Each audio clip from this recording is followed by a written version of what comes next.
Bismillah, Assalamualaikum warahmatullahi wabarakatuh.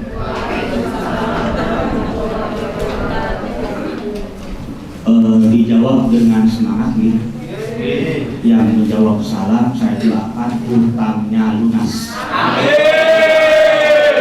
Simba terdere utang paling akeh. Assalamualaikum warahmatullahi wabarakatuh.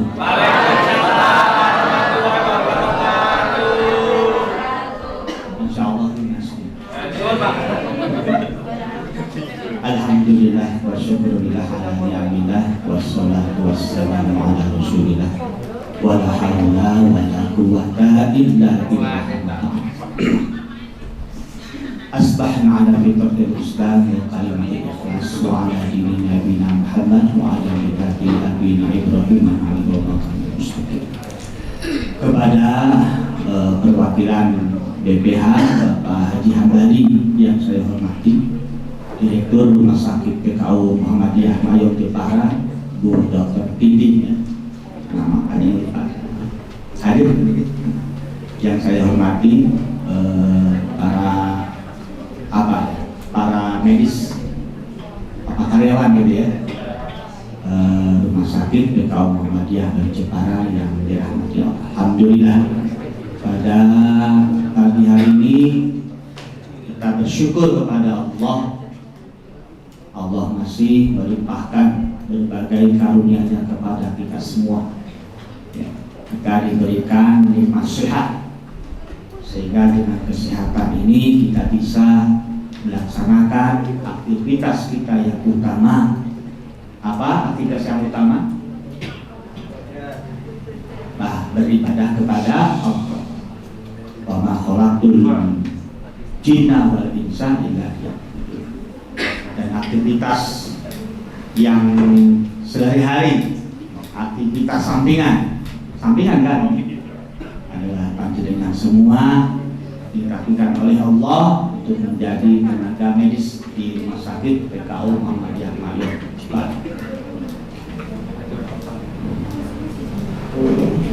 Waktunya sampai 9:30 gitu.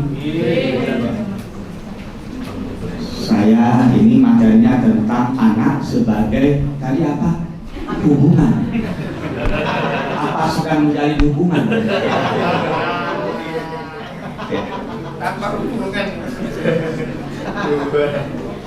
Tadinya saya mau pakai slide, tapi nggak usah biar lebih fokus. Saya ingin banyak interaksi dengan panjenengan, ingin banyak berhubungan.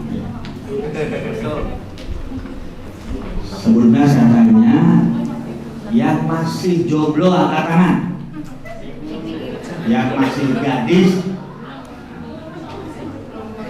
angkat tangan. Belum, ayo Pak Ustaz bagus silakan. Satu, yang kenapa angkat tangan, saya biar tahu. Yang belum berumah tangga angkat tangan. Cuma satu ya? Iya satu. Yang lain sudah semua. Lo angkat tangan nggak apa-apa, saya biar tahu ini ada berapa persen. Nah, ini kan kita bicara anak. Yang belum menikah angkat tangan. 1, 2, 3. Yang putri angkat tangan. 30%-nya. Ya. Ini materi penting. Anak sebagai tabungan akhirat, anak soleh. Ya. Jadi bagi yang sudah berkeluarga, ya, dan sudah punya anak, tentunya kita beraktivitas bekerja di bidang bukan untuk diri sendiri. Itu benar ya? Semua untuk Allah. Ya. Bagi yang sudah punya anak atau yang belum punya, mudah-mudahan Allah karuniakan anak. Amin Allahumma. Sabar, ya.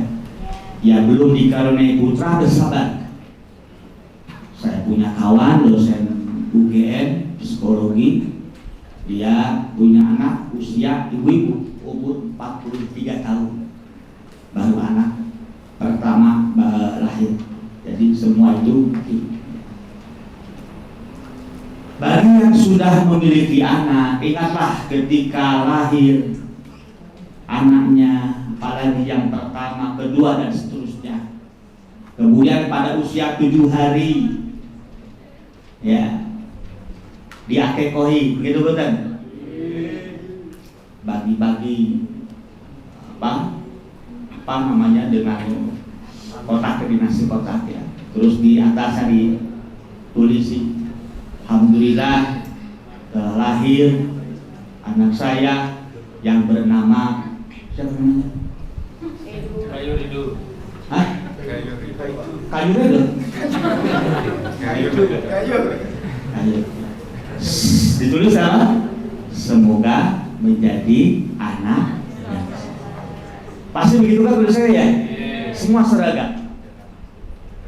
Saya nggak pernah mendapatkan dunduman bagian akikah itu setelah lahir anak saya bernama ini semoga menjadi PNS.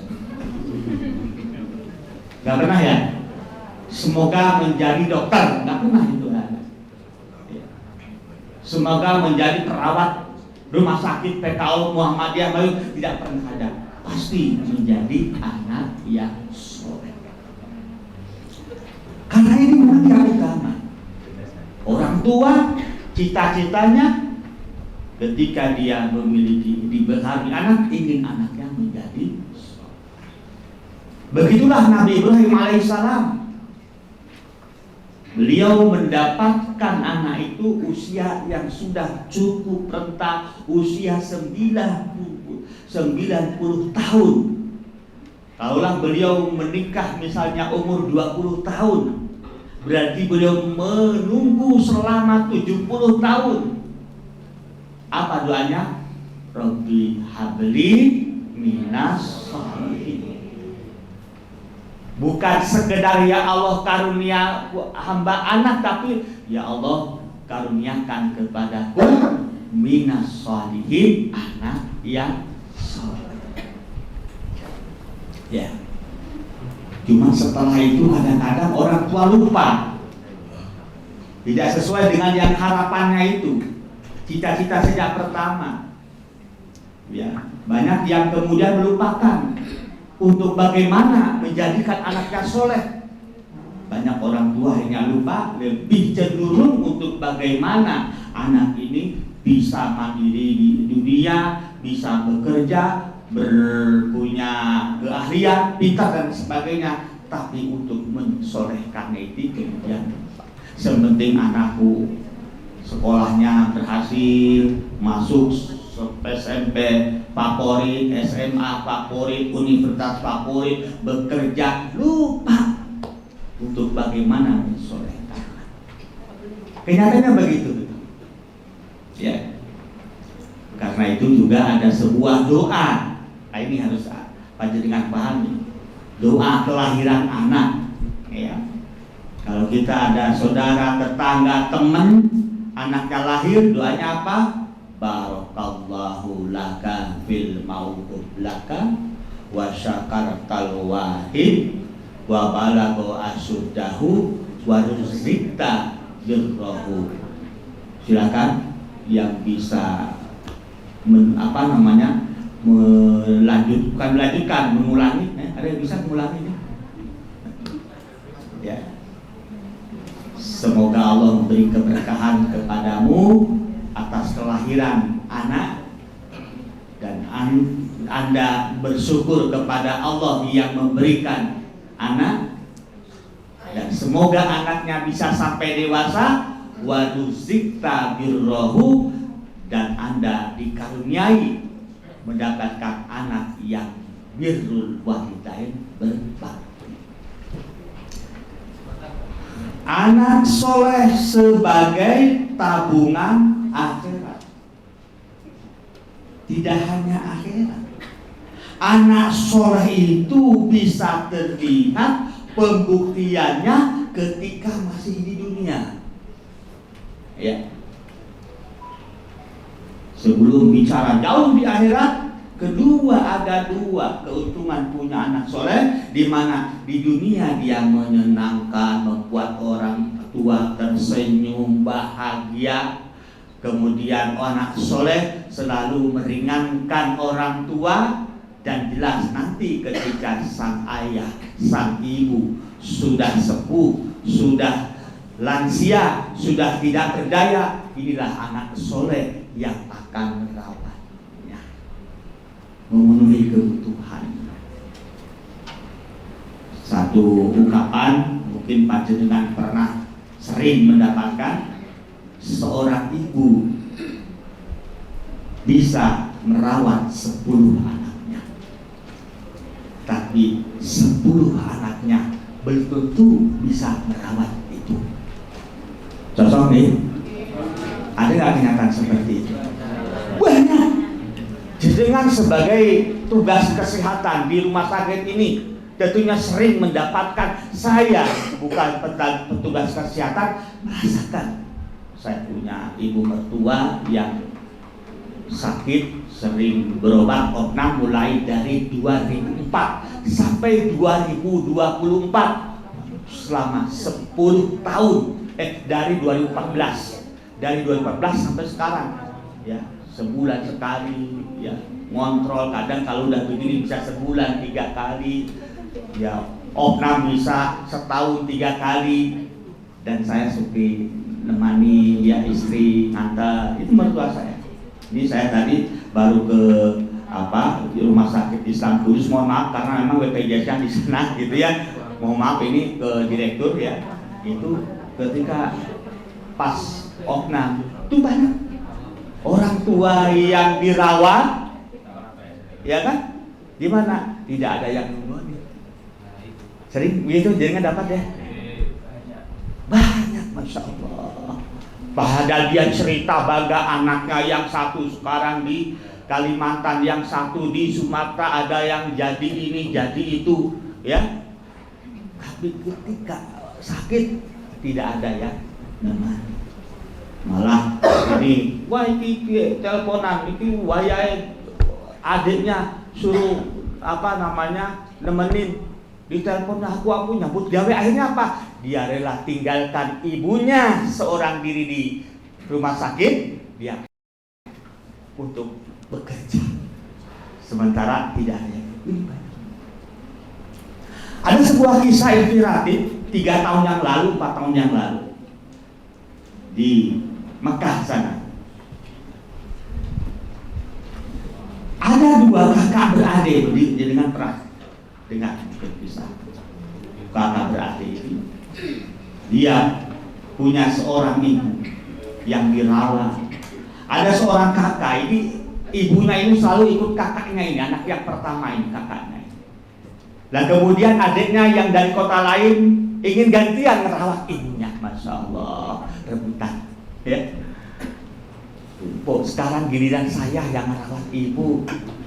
Tapi sang kakak, ibu nyaman di tempat saya, terus nggak apa-apa lah, ini urusan saya. Lu saya ingin merawat ibu. Akhirnya apa? Konflik ini kakak beradik bukan masalah warisan, ya, tapi bagaimana ingin merawat seorang ibu. Akhirnya sampai ke pengadilan. Ini viral ini. Peristiwa ini bukan cerita viral. Tahu viral?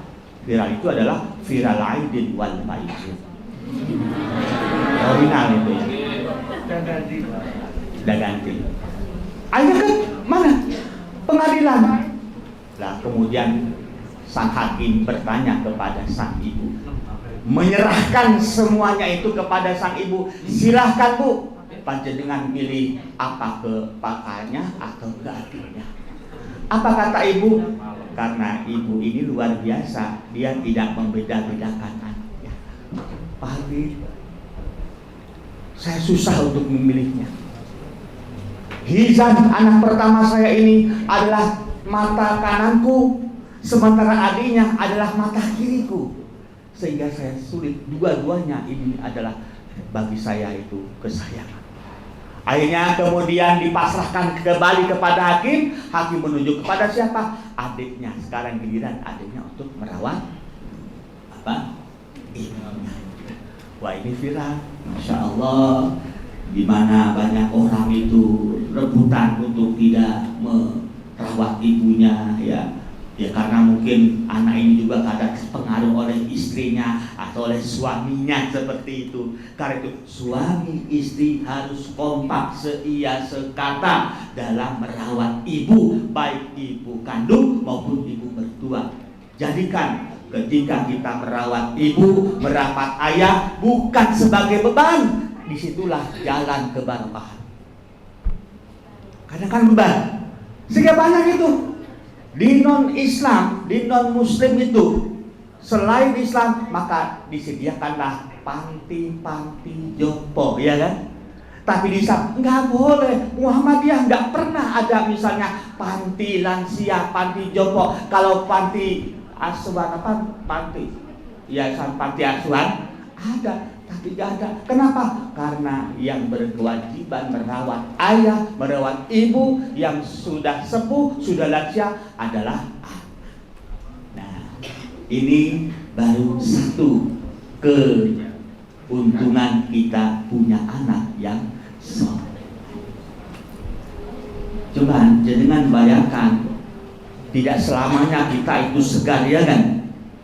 Tidak selamanya kita itu sehat, tidak selamanya kita bekerja, ada masanya. Ya, karena itu kita harus berpikir, nanti kalau aku sudah sepuh seperti apa? Ada sebuah rumus. Ya, tentunya kita berharap seperti orang Mekah tadi, ya, yang berebutan untuk merawat ibunya. Ada rumus dari Rasulullah yang sangat singkat tapi maknanya dalam. Birru aba'akum tabirrukum abanakum. Berbuat baiklah semaksimal mungkin kepada kedua orang tuamu, niscaya anak-anakmu pun akan berbakti kepada.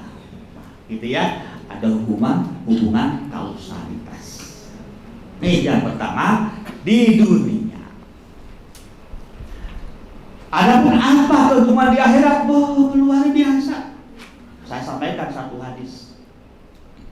Hadis ini sahih, bersumber dari Abu Hurairah. Saya cek dalam aplikasi hadis ini, sudah saya cek. Di sini ada 6 tempat. Hadis ini sahih. Kata Nabi, "Innar rajul la turfa'u darajatuhu fil jannah." Karena rajul berarti seorang laki-laki. Sesungguhnya seorang ayah ini diangkat derajatnya sehingga dia masuk surga. Ada ayah ini. Kemudian dia kaget. Fayuqal anna lihada. Ayah ini masuk surga, kaget. Loh, amalan apa yang saya lakukan sehingga saya diangkat derajatnya masuk surga? Dia merasa nggak pede, loh, kok iso? Tahu nggak diangkat derajatnya maksudnya? Ya, turfa'u darajatuhu fil jannah, diangkat derajatnya hingga itu masuk surga. Nah, sebagai guru pendidik, ya, seorang pendidik guru orang tegel nih anak muridnya itu apa? Orang mudah kan mana ya? Akhirnya di katrol. Tapi mudah-mudahan ini yang hadir bukan katrolan ya, murni. Akhirnya apa? 6 diwali jadi songo, telu disambung jadi ya piye carane iso? Begitupun kita nanti akan dikatrol nanti oleh Allah. Diangkat derajatnya sehingga masuk surga, mestinya tempatnya di neraka atau di derajat yang paling rendah, diangkat derajatnya bisa masuk surga, sehingga sang ayah ini kaget. Loh, kok dari mana ini saya amalan sehingga masuk surga? Atau saya maksudnya di tempat yang itu bukan tempat saya. Ini bukan tempat saya. Kok aku iso lulus kira-kira ngono? Yuqalu li hadzal rajul, dikatakan kepada ayah ini apa? Kenapa dia masuk surga? Listighfari wala dikalaka. Itu karena anakmu itu loh selalu memohonkan ampunan untukmu, sehingga dosa-dosamu itu diampuni oleh Allah. Engkau diangkat derajatnya. Kenapa? Listighfari wala dikalaka, karena anakmu selalu memohonkan ampunan untukmu. Anaknya kalau habis sholat selalu ingat berdoa. Setelah alhamdulillah, sholawat, doanya apa? Rabbi firli wali walidayya. Ya Allah, ampuni hamba, ampuni dosa ayah ibu hamba. Ringan. Saya tanya di sini, siapa kalau doa lupa doa ini? Angkat tangan. Jangan lupa ya. Rabbi firli wali walidayya. Saya ingat ini wasiat dari ayah saya. Tahun 2011 ayah saya meninggal, berarti berapa tahun? 13 tahun yang lalu. Ternyata ayah saya sudah bikin wasiat 13 tahun sebelumnya. Tahun 98 sudah bikin wasiat 2 lembar. Ditaruh di koper besar dan kuncinya diserahkan kepada kakak saya yang pertama. Ini kalau ayah meninggal tolong wasiat itu dibacakan ketika hari kedua. Betul dibacakan, kaget juga. Ayah kakak saya ini merahasiakan, wah ini bagi wasiat, wah dapat berapa emas kilogram, bukan nono pikirku. Ternyata apa isinya? Yang pertama ada 4. Yang pertama, anak-anakku sekalian, ayah mohon keriduan kalian semua. Setelah ayah meninggal, mohon doakan ayah di setiap sholat fardu, Rabbi firli wali walidayya. Karena sampai sekarang saya selalu doa itu. Setelah alhamdulillah, kemudian sholawat, saya selalu berdoa Rabbi firli wali walidayya. Ya, tidak ada kayak ada yang mau nangis ini. Nangis mikir hutang atau apa? Saya itu kalau doa Rabbi firli wali sampai nangis, apalagi di malam hari. Keringan piye carane? Wah, ya suka duka ayah ibu, apalagi bayangkan ibu ketika mengandung, melahirkan, menyusui, ayah yang beras keringat banting tulang jungkir balik untuk menyekolahkan anak. Ini apa? Di akhir. Tentunya semua orang tua harapannya itu ingin anaknya apa? Menjadi anak yang soleh dan soleh. Karena itu alhamdulillah saya punya anak 2 dan dua-duanya sudah menikah. Menikah dan punya anak cucu saya 4. Ya saya alhamdulillah. Apabila anak saya sudah menikah dan terhindar dari fitnah yang sangat mengerikan, yaitu fitnah perzinahan. Na'udzubillah. Cuman masalahnya Bapak Ibu semua, karena agak ini dengan Bapak Ibu semua yang sudah menikah, bahwa menjadikan anak soleh itu tidak memudah kembali tangan. Butuh perjuangan, proses kesabaran. Ya, harus dibeli dengan harga yang tinggi. Kesungguhan kita dalam mendidik anak, dan dalam hal ini Al-Quran, Sunnah Rasulullah sudah memberikan banyak cara-caranya untuk bagaimana anak kita menjadi anak yang soleh dan soleh. Apakah seorang anak itu lahir kemudian proses menjadi soleh? Tidak, harus proses. Apakah seorang ustaz, seorang kiai, seorang mubaligh sudah pasti anaknya menjadi soleh? Tidak pasti, tidak pasti. Ini sebuah fakta. Ada seorang kiai mubaligh terkenal di Salatiga. Dia punya pesantren, anaknya 5.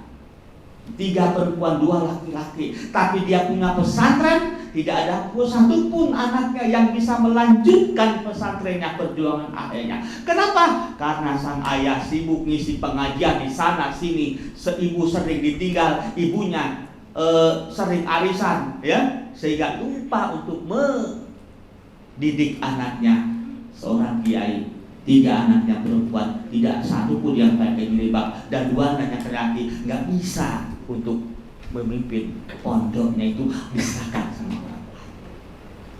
Ya, artinya dibutuh apa?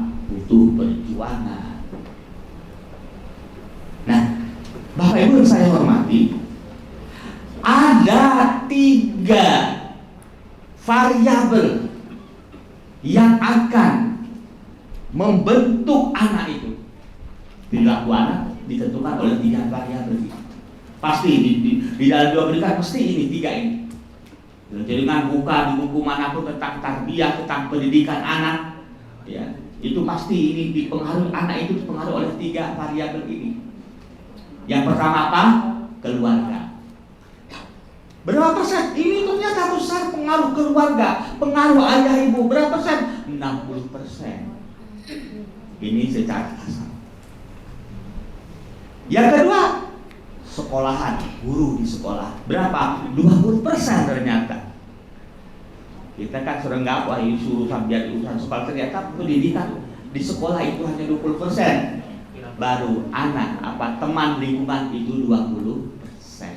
Tapi manakala orang tua tidak berperan kepada anaknya, perannya kurang, yang 60% ini akan cenderung diambil oleh teman dan lingkungannya, sehingga anak terbentuk 80% oleh teman dan lingkungan. Ngeri.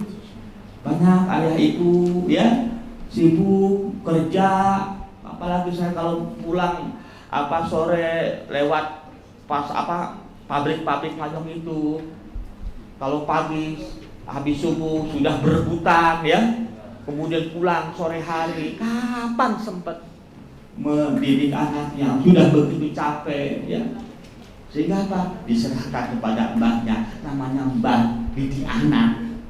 Itu beda kalau orang tua. Saya punya cucu yang 1, yang 4 ya, 3 yang masih hidup maksudnya. Itu beda. Kalau sama anak itu bisa tegas, tapi jadinya kalau putu ku ra iso. Putu kesekian rasanya itu ora iso nusu. Nggih, itu paham bali nggih. Nggih. Pasti. Jadi kalau putu wis piye malah nek putune diseneni karo orang tua, orang terima ngono lho. Nggih, kita paham bali nggih. Itu mulanya seorang bayi itu akhirnya menjadi anak permisif, serba boleh, jadi nyambah. Ya, kurang bisa. Ini fakta. Ada saudara kembar di Jepara, kembar yang 1 dididik oleh orang tuanya langsung, yang 1 dididik oleh adiknya yang qadarullah tidak punya anak, oleh Pak D-nya. Beda, yang 1 jadi ustadz, betul, yang 1 bolak-balik belum penjara. Padahal ini kembar, ya jangannya Pak D ya. Didik itu beda dengan ayah kan. Tuh. Lah begitulah kenyataan. Nah, yang pertama ini ya, nanti ada tanya jawab deh. Tapi ada tanya jawab nanti ya. Nih, pendidikan keluarga ini yang paling penting. Penting pendidikan keluarga. Ya. Kata Nabi, kullu mauludin yuladu ala fitrah. Setiap bayi lahir dilahirkan dalam keadaan fitrah. Fitrah di sini maknanya tauhid. Kemudian bagaimana bisa berubah? Fa'abawahu, karena kedua orang tuanya lah ayyuhawidanihi au yunasironihi au yumajisanihi, yang menyebabkan asalnya fitrah menjadi Yahudi, menjadi Nasrani, menjadi Majusi. Kenapa? Fa'abawahu, seringkali itu fa'abawahu. Oh, berarti yang paling menentukan mendidik anak adalah kedua orang. Penting. Nah, karena itu ini penting ya. Ini bagi yang masih gadis-gadis, yang bujangan, perlu kajian tentang pranikah ya, perlu, sehingga paham bagaimana bahwa ingin punya anak soleh mulai dari mana dulu. Ini saya sampaikan, ada dalam bab nikah itu ya, di kitab fikih judulnya ikhtiyariz zaujah, memilih pasangan, itu yang pertama ya. Ada sebuah kisah menarik. Ada seorang ayah bawa anaknya umur 2 tahun, kemudian dia konsultasi pada Imam Hasan Basri. Wahai Imam, niki anakku umur 2 tahun. Dia tanya, dari mana saya mulai mendidik anak? Apa kata Imam Hasan Basri? Weh, telat. Duh, Masya Allah, jadinya apa? Telat. Lah umur 2 tahun masih dianggap telat untuk mendidik anak. Jangan telat. Loh, bagaimana wahai Imam? Wahai guru? Kamu mendidik anak dimulai ketika kamu memilih calon istri. Penting. Jangan wong Jawa kan yang milih pasangan itu bibit apa? Bibit bobot lah, ini bobot ya. Bebek sebebet tuh. Bebek ya. 3. Ini filosofi Jawa sebenarnya untuk pendidikan juga, jangan milih sembarangan. Lah ini enggak, karena sama-sama punya hobi makan mie ayam, ketemu jadi bojo deket piye ngono gitu.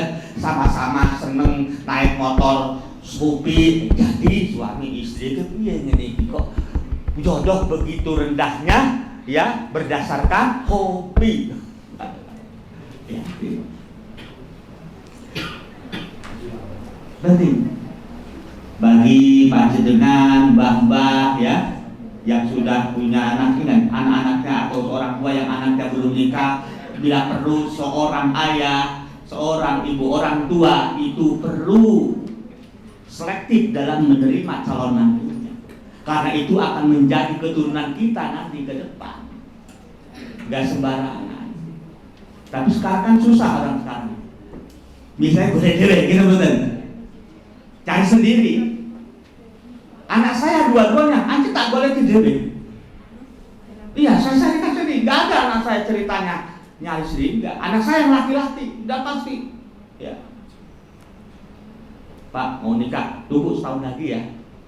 Setahun kemudian, Pak, saya siap enggak?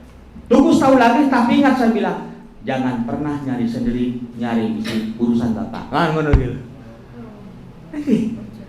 Begitu ke anak saya yang perempuan. Ketika anak saya sudah terlihat sudah sudah waktunya nikah, saya panggil istri saya, anak saya sampaikan, nah kayaknya kamu sudah waktunya menikah.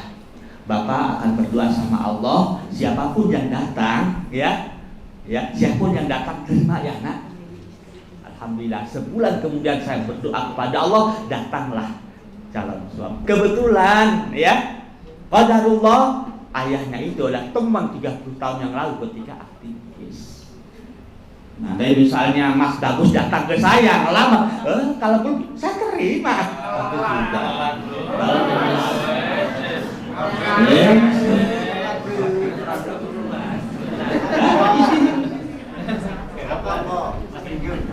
Ya. Memilih dimulai dari apa? Memilih calon ibu itu penting. Ya.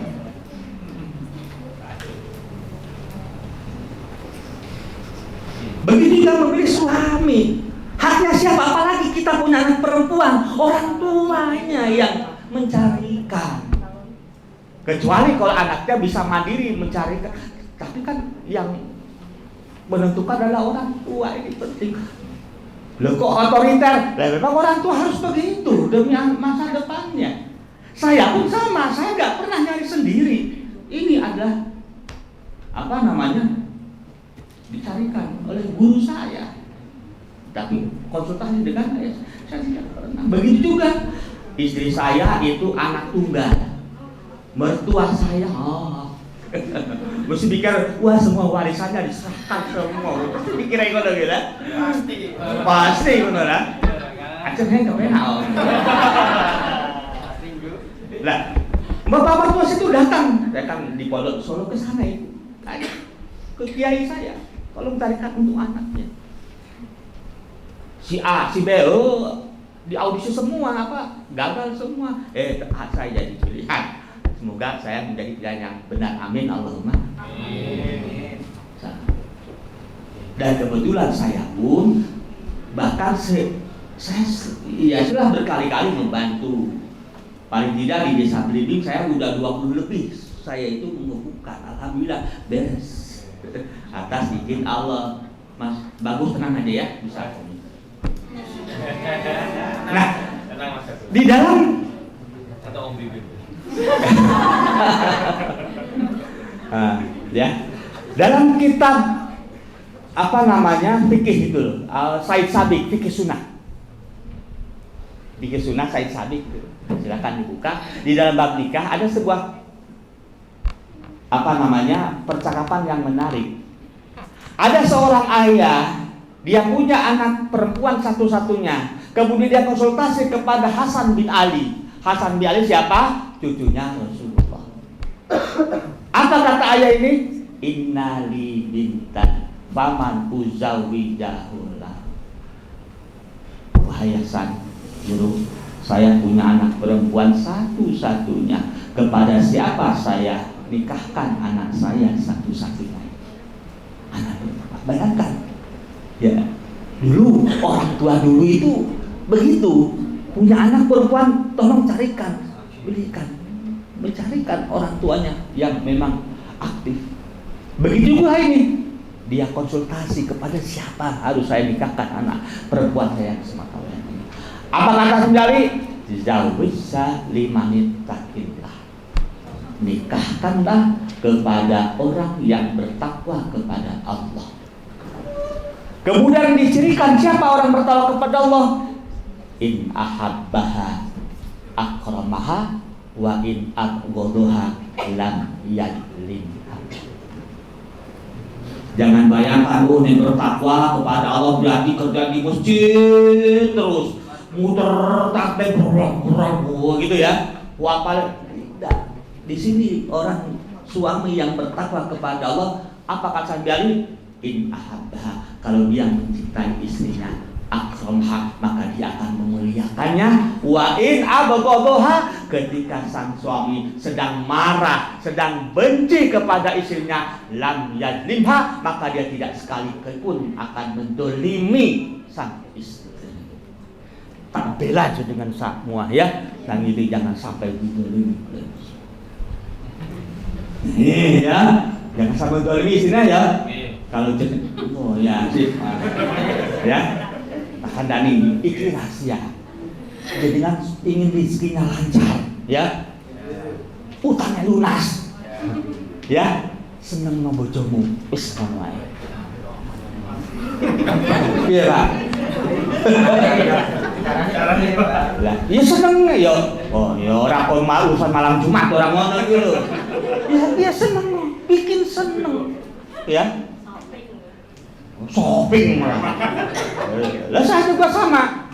Ayo kamu, saya ajak ke supermarket gua ada. Silahkan lu pilih, borong semua yang ada, tapi jangan lebih dari 15.000. Nah ini ikhtiar misalnya. Ini ada sebuah kisah menarik. Ada seorang tabi'in namanya Sa'id bin Musayyab. Sa'id bin Musayyab ini seorang tabi'in, seorang ahli. Tabi'in berarti setelah sahabat ya, hidup di masa sahabat. Dia punya anak perempuan cantik, pintar, solehah. Sehingga apa? Ada seorang raja Bani Umayyah hendak mempersunting. Jadi sang raja ini ingin besanan dengan Sa'id bin Musayyab. Dia punya anak seorang pangeran calon penerus namanya Al-Walid. Bayangkan ketika dia datang ingin besanan, tapi Sa'id bin Musayyab nggak mau besanan dengan apa namanya sang pangeran. Corone misalnya Gibran izin apa namanya bujangan ya. Jokowi ngajak besanan sama ulama ini nggak mau. Misalnya ya. Kenapa? Karena dia tahu bahwa Walid ini bukanlah orang baik. Bayangkan seorang presiden, seorang raja ngajak besanan di mana anaknya ada calon raja, calon presiden, tapi ditolak. Sehingga marahlah sang raja ini.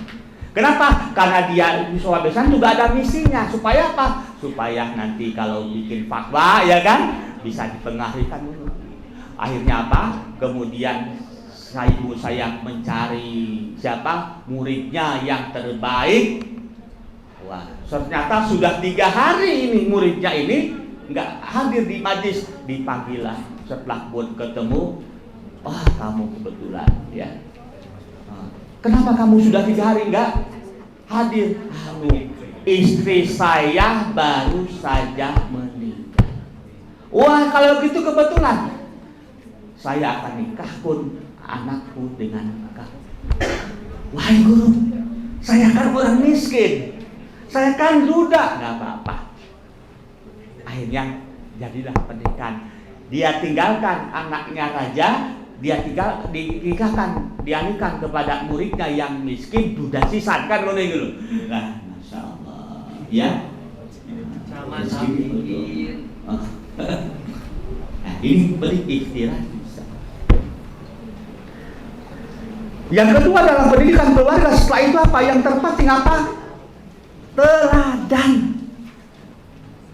Ya, ini masalah didik. Jadikanlah sebagai ayah-ayah teladan, jadikanlah ibu-ibu yang teladan. Sebelum tentang ibu teladan ini, ayah teladan saya akan sampaikan pentingnya seorang ibu. Ada sebuah buku judulnya Ibunda Para Ulama. Ini menarik. Ibunda Para Ulama. Masya Allah, ternyata seorang ibu ini luar biasa. Bahkan Nabi dalam hadisnya menyebutkan jangan kau susukan anakmu kepada ibu-ibu yang bodoh, yang dungu. Jangan, karena akan menurunkan genetis kebodohan. Ya, ini penting seorang ibu dalam menyusui. Nih saya tanya ini, kan banyak karena wanita yang bekerja sehingga anaknya tidak disuguhkan oleh ibunya. Ya, akhirnya diganti susu formula, susu sapi, sehingga anaknya kalau disuruh karena pakai susu sapi kakaknya begitu. Ini teladan itu penting. Karena apa? Anak itu peniru ulung orang tuanya. Ya enggak? Sepakat enggak? Para psikolog, ahli patin mengatakan anak itu peniru ulung orang tuanya. Coba lihat. Seorang ayah yang punya anak 7 misalnya. Wih pasti cara jalannya yang mirip Pak Aneh. Gitu betul? Cara bicara saja mirip. Begitu. Ayahnya guru, ibunya guru, anaknya jadi guru. Ayahnya dokter, ibunya dokter, anaknya jadi dokter. Gitu betul? Meniru. Ya. Yang lucu saya, ayah saya, ibu saya guru. Saya guru, ya guru ngaji juga. Saya masuk teknik sipil, ya. Sarjana S1 saya teknik sipil. Ya di Universitas 11 Maret sana. Jadi belajar saya tentang masalah beton, baja, jembatan. Jadinya guru ngaji. Alhamdulillah, saya tersesat di jalan yang benar. Itu mesti nurut. Nah ini penting teladan. Teladan orang tua ini sangat penting. Akan membentuk karakter anak dari keteladanan seorang ayah, dari keteladanan seorang. Ya. Sehingga itu penting. Jadi kalau ingin anaknya itu aktif di masjid, jamaah, seorang ayah harus memberi contoh kepada anaknya. Ketika sudah ada suara Allahu Akbar, Allahu Akbar, hayya 'alas shalah. Ayahnya lagi nonton bal-balan sore menjelang maghrib, Real Madrid melawan Persija. Nah, kok nanang, ayo lu goreng masjid. Lu bapak, kok anu di masjid, aku wis tahu. Ya. Orang tua harus menjadi contoh bagi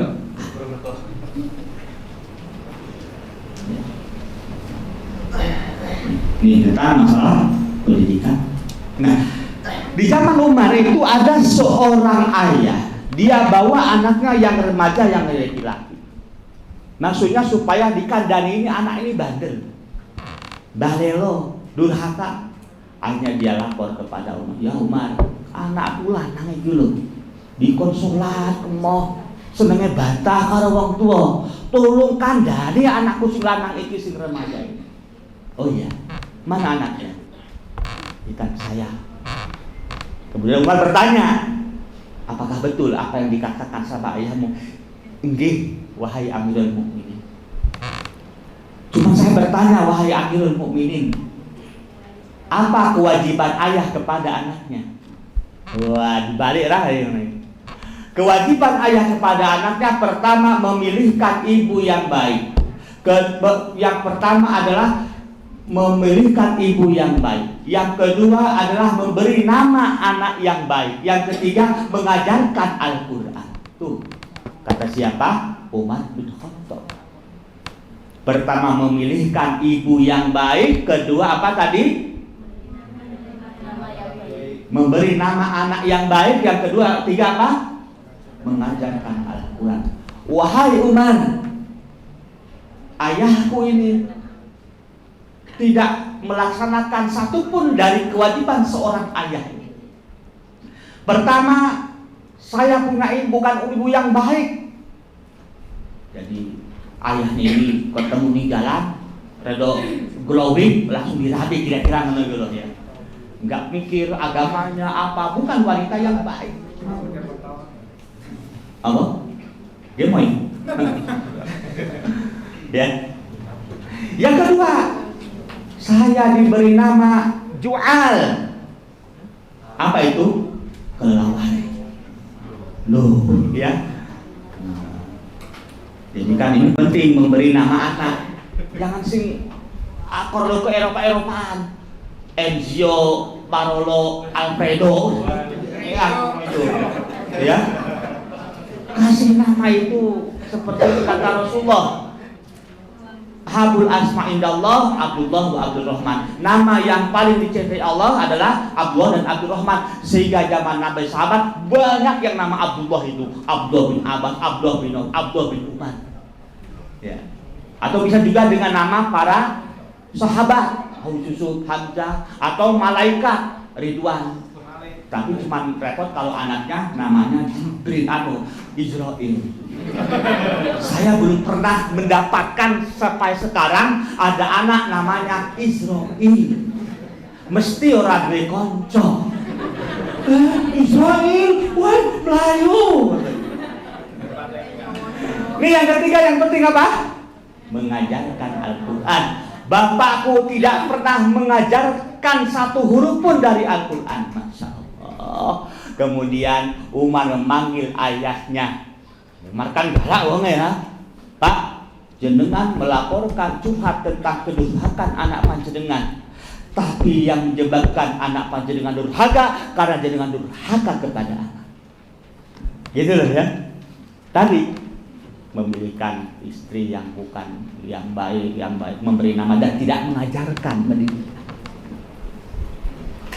Gak mudah itu menjadikan anak yang butuh berjuang. Ya. Nah, yang kedua ini yang selanjutnya karena sudah tinggal lagi 10 menit lagi saya akan ada kesempatan 10 menit untuk panjenengan berdiskusi.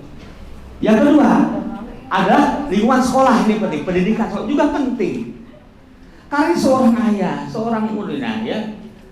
Gini, peran ayah juga penting. Sebelum saya lakukan peran ayah penting. Jadi bukan hanya ibu. Kita kan sering mendengar Al-Madrasatun Ula. Ibu adalah sekolah yang utama. Sehingga apa? Ini sesungguhnya baru koma belum titik. Dengan ungkapan ibu adalah sekolah yang pertama, seolah-olah ayah tugasnya hanya mencari nafkah. Dia gak ngurus pendidikan. Ketika anaknya bermasalah, si disalah ke ibu deh. Kowe ora iso didik anak. Loh kowe, lah aku kerjaku mencari nafkah kok.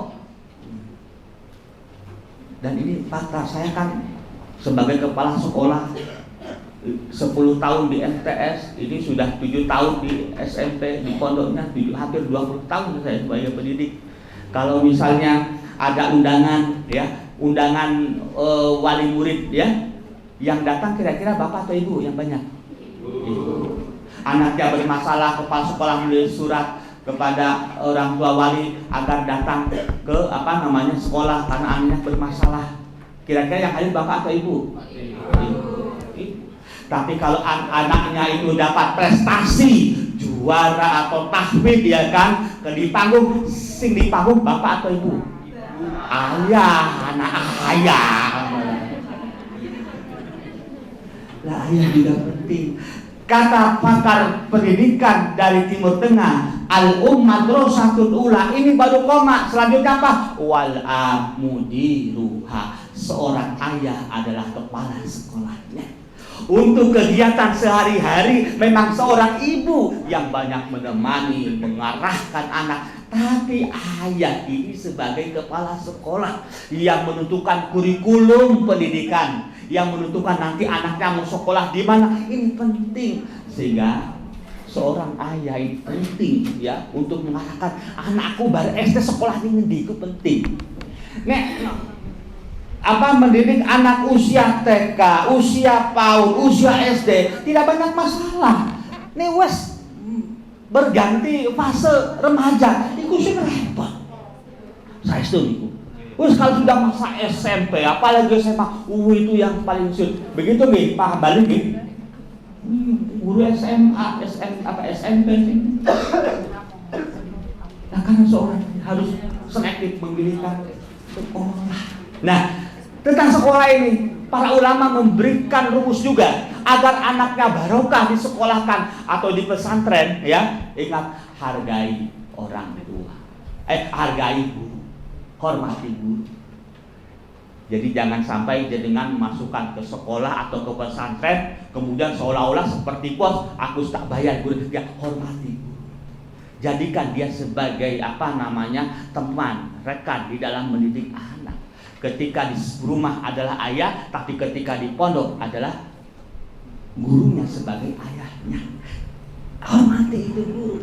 Bagaimana Imam Abu Hanifah saking menghormati seorang guru, anaknya itu untuk urusan ngaji serahkan kepada orang lain gurunya ini, guru yang lain. Ngajari Al-Fatihah, iso maca Al-Fatihah. Akhirnya Abu Hanifah memberi hadiah kepada sang guru 1000 dinar. 1000 dirham. 1000 dinar itu berapa? 50 dinar. Kalau 1 dinar misalnya ada 4,25 gram, kira-kira 210 gram. 1 gram kilo saya ini 1 juta ya misalnya ya. 200 juta hanya untuk surat Al-Fatihah. Sampai gurunya, wahai imam, ini kebanyakan. Kalau saya punya lebih banyak dari itu, tak kasihkan lebih banyak lagi. Masya Allah, dikasih 1000 dirham. Mulanya Bapak Ibu, nek jenengan ingin anak niku barokah, ya, nek di sekolah kening sekolah agama, sekolah ojo kakian nenyang ngono ya. Kok larang ngono ya. Sekolah dinia kan ojo nenyang. Terus nek anak disekolahkan di pesantren, saya sarankan Bapak Ibu, menurut saya tidak ada alternatif terbaik untuk mondok anak selain pesantren itu. Karena saya dari pesantren dan saya sekarang memimpin pesantren selama 7 tahun. Kita titeni orang tua yang kalau sudah masukkan anak pesantren, ojo kekean, jangan kebanyakan protes. Ya. Wah, anakku kurang iki ya. Saya lihat orang tua yang kebanyakan protes, anaknya yang nggak dididik saya itu loh. Tapi ada loh, orang tuanya itu ya berikan, disuapi, tapi apa? Sama, dia pasrah sama gurunya. Anak ya apa kok ngono gitu. Istati tenis, orang tua banyakan protes, apalagi suti komplain ini itu, masya Allah. Ya. Saking saya kasih keselnya kan akhirnya apa? Ada orang sekolah modern kok primitif sampai begitu. Wah, masya Allah, ya. Ya sudah, Bu. Apalagi ada orang tua yang usul misalnya masalah perpulangan, pengen lebih dulu misalnya. Wah, itu ya. Itu karena alasannya nggak jelas. Orang yang seperti ini sulit. Kadang-kadang kalau sudah terlalu banyak konten begitu, ya ibu tak serahkan anak panjenengan. Silahkan, kan ada misalnya orang tua itu mendatangi anak kan sebulan sekali. Ada yang curi-curi. Wow, karena kangen ya. Pas jamaah sana, setelah ketahuan sering begitu ada laporan, tak parahnya orang tua, Bu, ini monggo jangan kangen, bawa sekalian itu baju-bajunya, silahkan dikeloni di rumah, tapi jangan kembali lagi ke pondok. Di Pak Boten Pak, kalau itu saya tuh tegas lurus seperti itu. Dan jenengan nggih kalau punya anak di pondok, jo kakean protes nggih. Hargai guru itu, hormati. Insya Allah akan barokah kepada ini. Dan yang ketiga, yang terpenting juga apa? Ada lingkungan teman. Kita harus tahu dengan siapa anak kita bermain. Wah, kok pilih-pilih? Kok memang harus pilih-pilih? Apa kata Rasulullah? Sulhul qiyuti. Anak tercela itu akan menular. Ya.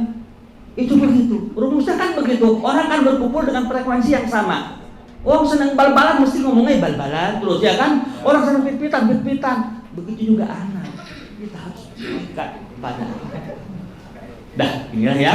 Jadi supaya anak kita soleh, perhatikan pendidikan keluarga ini yang paling penting, yaitu keteladanan. Ya, ada yang jawab, ada yang bertanya, Ustaz, wis kadung piye bojoku angken ngono, ya wis didandani sing apik-apik ngono ya. Ojo pikir tak ganti wae kan ngono ya. Pertambah ta yen ngawur ya. Dan gini ya. Wah, takon ngono ben. Makanya saya skip dulu, pasti ada yang bertanya begitu. Ada waktu 15 menit, saya persilakan kalau ada yang bertanya, silakan. Silakan. Hah?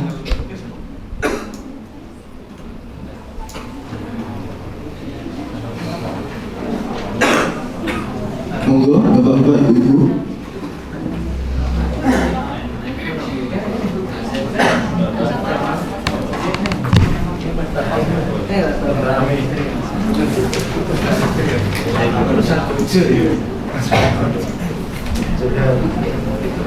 Assalamualaikum warahmatullahi wabarakatuh.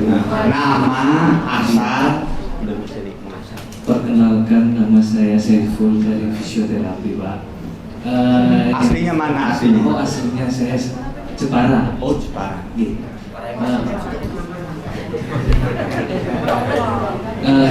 Saya ingin meminta mungkin untuk kabar gembira untuk yang belum mendapatkan anak yang sudah memiliki pasangan. Itu mungkin agak melenceng. Untuk anak itu kan anugerah, Pak. Mendapatkan orang tua yang baik juga anugerah. Tapi pasangan itu kan tadi pilihan, mungkin pilihan dari guru, mungkin pilihan dari orang tua.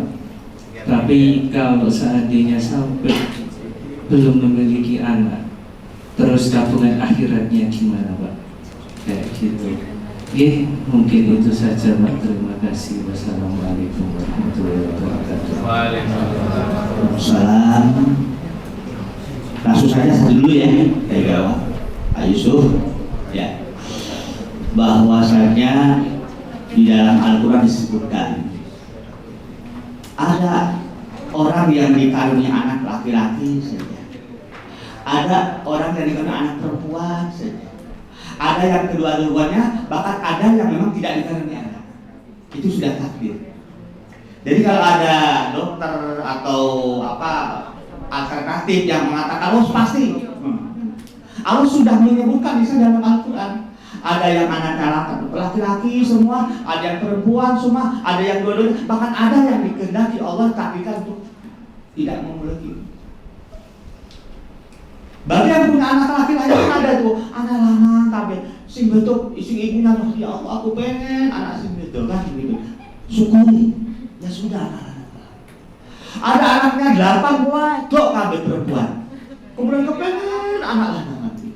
Lah biasanya ketika dia dikaruniai anak yang terakhir itu laki-laki, itu menjadikan salah dalam mensikapi anak sehingga menjadi anak yang manja, yang permisif, sehingga apa? Ini anak yang laki-laki, kakaknya semua perempuan, justru yang akan menghancurkan keluarganya. Ternyata juga. Jadi syukuri, alhamdulillah.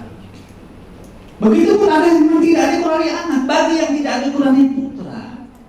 Ingatlah bahwa ini adalah bagian dari takdir Allah.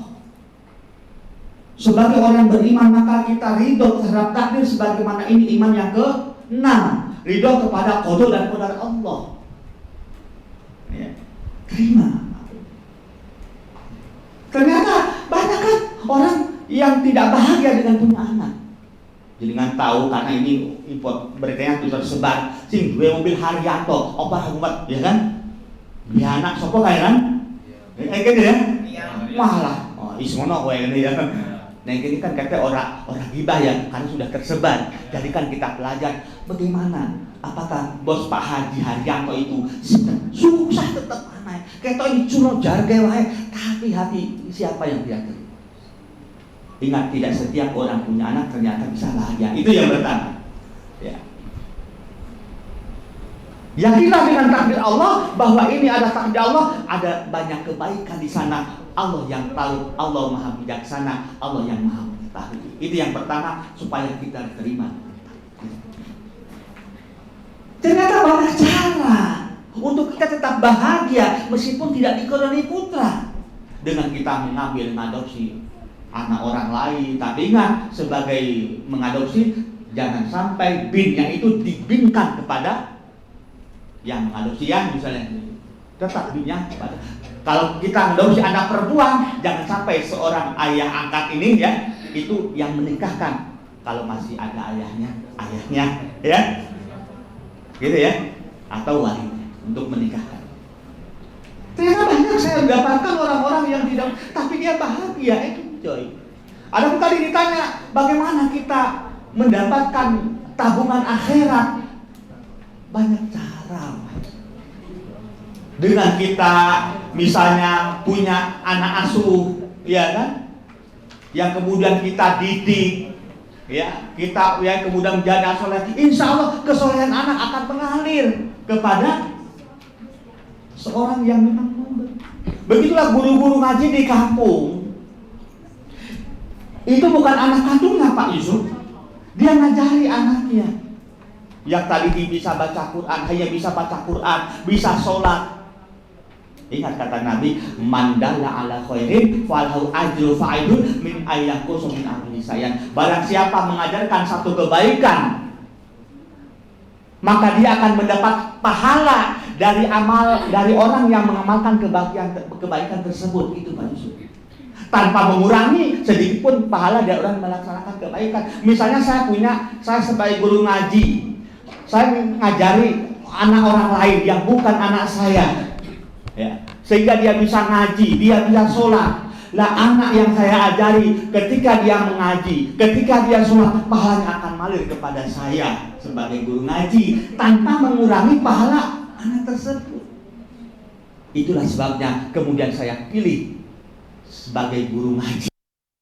Satu motivasi saya ingin ngajarin ngaji. Saya ngaji panjangan begini untuk mengarahkan anak soleh. Jadi kan akhirnya mengikuti nasihat saya, saran saya, pahala juga mengalir ke saya. Gitu Pak. Gitu. Meskipun dia punya anak kandung, ya, tapi dia gak peduli kepada anaknya, maka Allah kan tidak menghargai. Terus anaknya soleh padahal dia nggak pernah. Kan banyak orang tua yang meninggalkan anaknya sama sekali. Wallahualam, apakah kemudian Allah akan berikan penghargaan sebagai meskipun itu ayah biologis, ayah kandung, tapi dia tidak peduli pada anaknya. Ini bisa jadi anak malah ayah buah. Itu paham maksudnya ya? Itu. Jadi kenapa Allah memberi tadi kan salah satunya hadis Rasulullah yang sangat populer apa?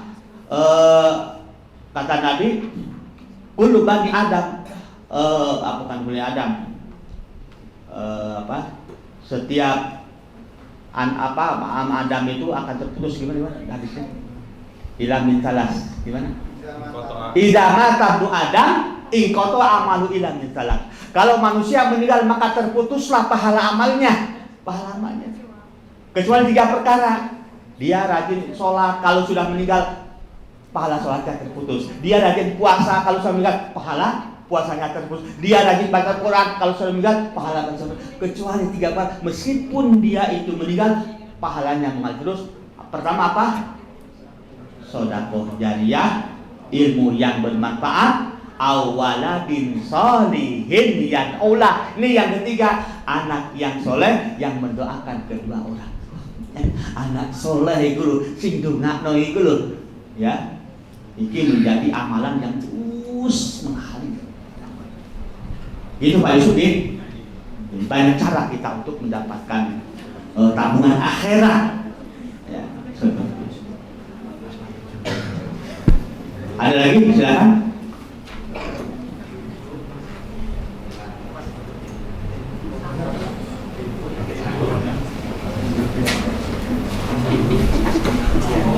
Ada yang bertanya?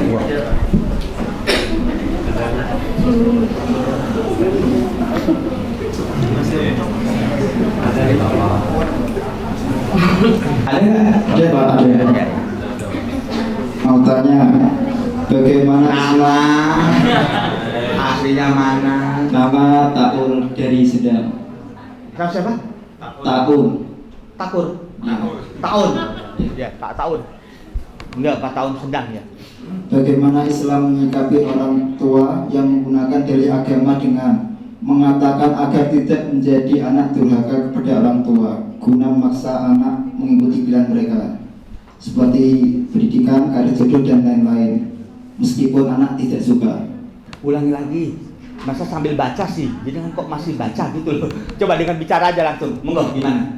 Bagaimana Islam menyikapi orang tua yang menggunakan dalih agama supaya memaksa anak mengikuti pilihan mereka seperti pendidikan, jodoh dan karir dan lain-lain meskipun anak tidak suka, Pak. Gitu ya. Bapak Ibu yang saya hormati, orang tua itu kan punya tanggung jawab terhadap anaknya. Ya kan? Ya memang semuanya pilihannya yang sebaiknya malah pilihan orang tua malah. Mau sekolah kemana orang tua. Tapi memang urusan masalah hal-hal yang lain mestinya ada diskusi, ada dengan anak dan orang tua. Ada anaknya tidak berbakat jadi dokter, tapi dipaksakan, masih nggak beres. Saya punya kawan, ya di Solo itu waktu kuliah, ceritanya bapaknya dokter, terus anaknya itu sebenarnya tidak suka dokter, dia sukanya musik.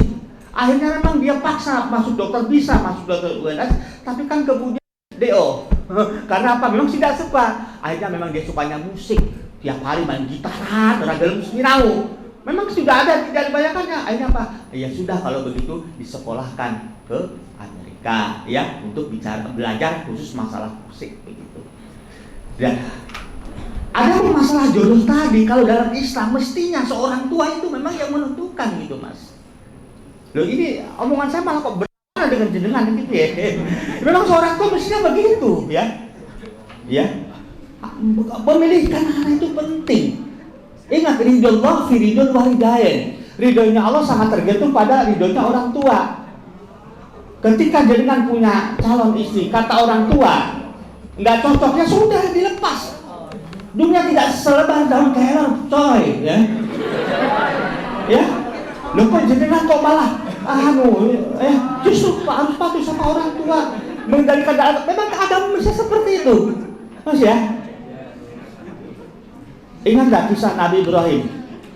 Nabi Ibrahim ketika Nabi Ismail dia berkunjung ke anak Israel yang sudah dewasa. Kemudian Nabi Ismail ketika itu sudah tidak ada, tidak sedang pergi. Ditemuilah seorang wanita itu yang itu adalah istrinya. Nabi Ibrahim tidak mengaku aku bapaknya Ibu Ismail enggak. Kemudian bagaimana kabar suamimu? Lah istrinya yang pertama ini ngomel-ngomel, menjelek-jelekan Ismail. Wah, puripku susah, puripku susah, suami saya kurang betul dan sebagainya. Lalu pesanlah Ibrahim kepada Ismail, tolong sampaikan kepada suamimu supaya diganti pintunya itu.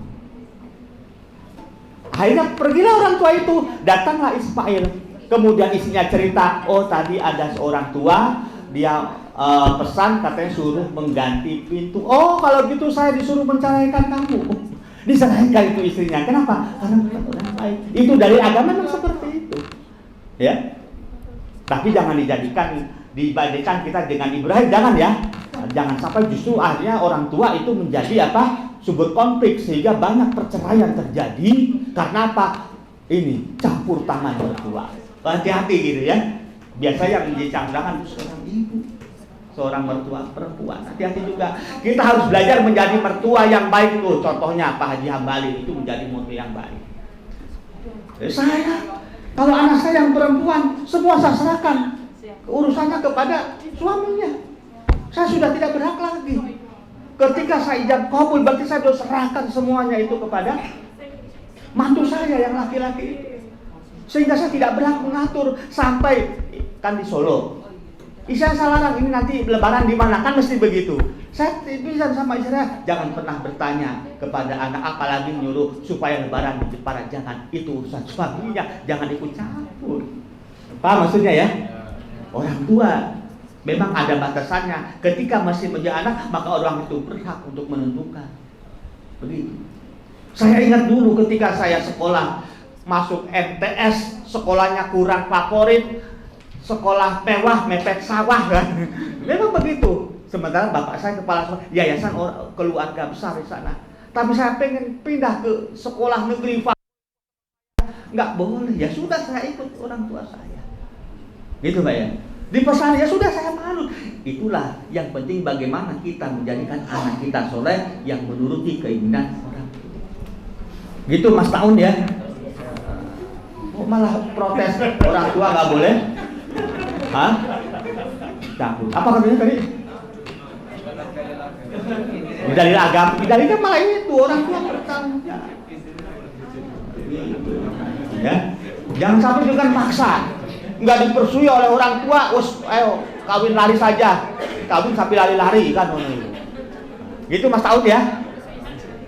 Ya. Terakhir saya sampaikan sebuah ayat ini penting. Ya.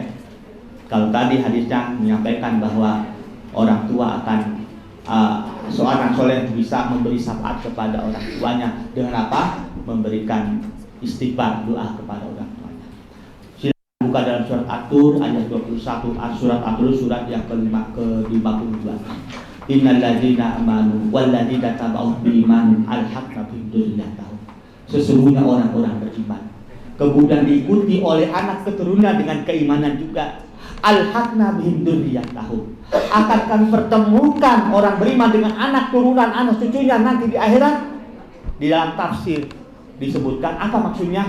Orang beriman di surga nanti akan pada derajat yang sama meskipun anaknya itu kurang. Misalnya ayahnya di Jannah Firdaus, anaknya di tingkat yang satu, maka akan diangkat bersama-sama untuk dikumpulkan dengan keluarganya. Itulah kelebihan kita punya anak yang soleh, yang solehah ya. Ciri soleh apa? Akidahnya lurus, jangan akidah yang syirik, ibadahnya lurus, akhlaknya baik. Insya Allah semua kita menjadi anak-anak yang soleh dan solehah. Amin, Allahumma amin. Nah begitu Pak Wadi. Jadi musyawarah ya. Dayuh itu. Ya baik, mari kita sama-sama mengadahkan tangan dengan penuh kekhusyuan, berdoa kepada Allah agar majlis kita pada hari ini diberkahi oleh Allah dan menjadi ilmu yang bermanfaat. Alhamdulillahirabbil alamin, hamdan yuafi ni'amahu wa yukafi mazidah. Ya Rabbana lakal hamdu kama yanbaghi li jalali wajhika wa 'azimi sultanik. La yuhsi sana'an 'alaika anta kama asbaita nafsik. Allahumma sholli ala Muhammad wa ala ali Muhammad. Allahumma ighfir lil muslimina wal muslimat wal mu'minina wal mu'minat al-ahya'i minhum al-amwat innaka sami'un qaribun mujibud wa'il hadab. Rabbana hab lana min azwajina wa dzurriyyatina qurrata a'yun waj'alna lil muttaqina imama. Allahumma inna nas'aluka salamatan fid din wa afiyatan fil jasadi wa ziyadatan fil ilmi wa barakatan fil rizqi wa taubatan qabla al-maut wa rahmatan indal maut wa maghfiratan ba'dal maut. Allahumma hawwin alaina bis sakaratil maut wan najata minan nar wal afwa hisab. Allahumma la tada' lana dzanban illa ghafarta wala hamman illa farajta wala daynan illa qadaita wala hajatan min hawaijid dunya wal akhirah illa qadaita ya arhamar rahimin. Rabbana atina fid dunya hasanah wa fil akhirati hasanah wa qina adzabannar. Subhanaka rabbika rabbil izzati amma yasifun wa salamun alal mursalin walhamdulillahi rabbil alamin. Assalamualaikum warahmatullahi wabarakatuh. Waalaikumsalam.